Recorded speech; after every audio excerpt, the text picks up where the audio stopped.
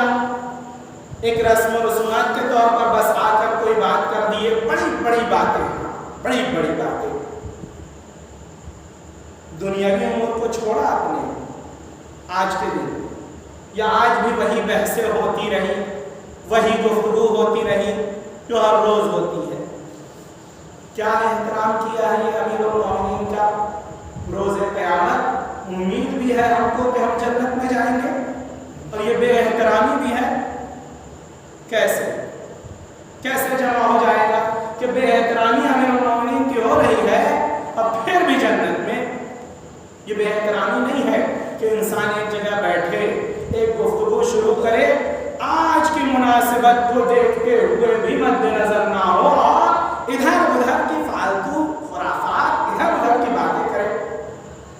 یہ ہے امیر المومنین کا احترام. واقعاً ہم جنتی ہیں، خدا غارت کرے اگر یہ اس طرح سے ہم ہیں، خدا ہدایت کرے ہماری. یہ ہے احترام ائمہ. کیا کر رہے ہیں، کیسے ہیں. ایک مسئلے کو اٹھایا اور اسی پہ ڈسکس، کس بات پر، کب، آج کے روز. اور احترام امیر المومنین کہ قرآن رکھا ہے انسان پہ، وہاں نہیں، وہاں کوئی غلط بات نہیں کر رہا ہے. اگر گالی گلوچ دینے والا ہے اس قرآن کے سامنے یہ چیز نہیں کر رہا ہے. کیا ہے وہ کاغذ، صفحہ، اور جو حقیقی قرآن ہے اس کی ساحت میں بے احترامی. قابل عفو ہے یہ، معاف ہوگا یہ، ہرگز نہیں، ہرگز نہیں. حق الناس ہے یہ، اور یہ معاف ہونے والا نہیں ہے. چاہے جو بھی ہو، میں ہوں، کوئی بھی ہو، مجھے اس سے لینا دینا نہیں ہے کہ کون یہ کر رہا ہے. اور الحمدللہ اللہ سے نہیں ڈرتے تو اس معاملے میں بھی کسی سے نہیں ڈرتے ہیں. لیکن احترام امیر المومنین واجب ہے، چاہے وہ جو بھی ہو. اگر احترام نہیں کر رہا ہے پھر شیعہ تو دور کی بات، ایک نارمل انسان نہیں ہے وہ، شیعہ دور کی بات. علی ای حال احترام کریے امیر المومنین کا. آج کی مناسبت کم سے کم ایک دن تو انسان دنیاوی باتوں کو چھوڑے، دینی باتوں کی طرف آئے، امیر المومنین کا احترام کرے. صلوات علی محمد.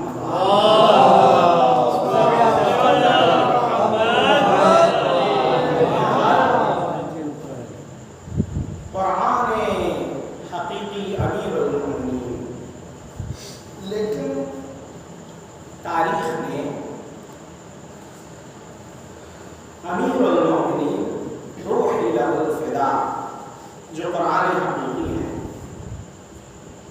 ان کے مظالم کی طرف جب توجہ دلائی، اول مظلوم عالم امیر المومنین ہے. بعض نے لکھا ہے کہ کربلا میں امام حسین علیہ السلام مظلوم تھے، لیکن اگر مقایسہ کیا جائے امیر المومنین کی مظلومی اور دیگر ائمہ کی مظلومی میں بہت فرق ہے، بہت فرق ہے. گھر میں آتے ہیں، رسول کے بعد شہزادی سے نظر نہیں ملاتے تھے امیر المومنین. گھر میں آتے ہیں، شہزادی نے ایک سوال پوچھا، یا علی، سنا ہے بابا کے بعد آپ کو کوئی سلام نہیں کرتا. بہت بڑی بات ہے، جس کا نفس رسول کا نفس ہے. ہر میدان میں جو آگے گا تقوی کا معنی جس نے بتایا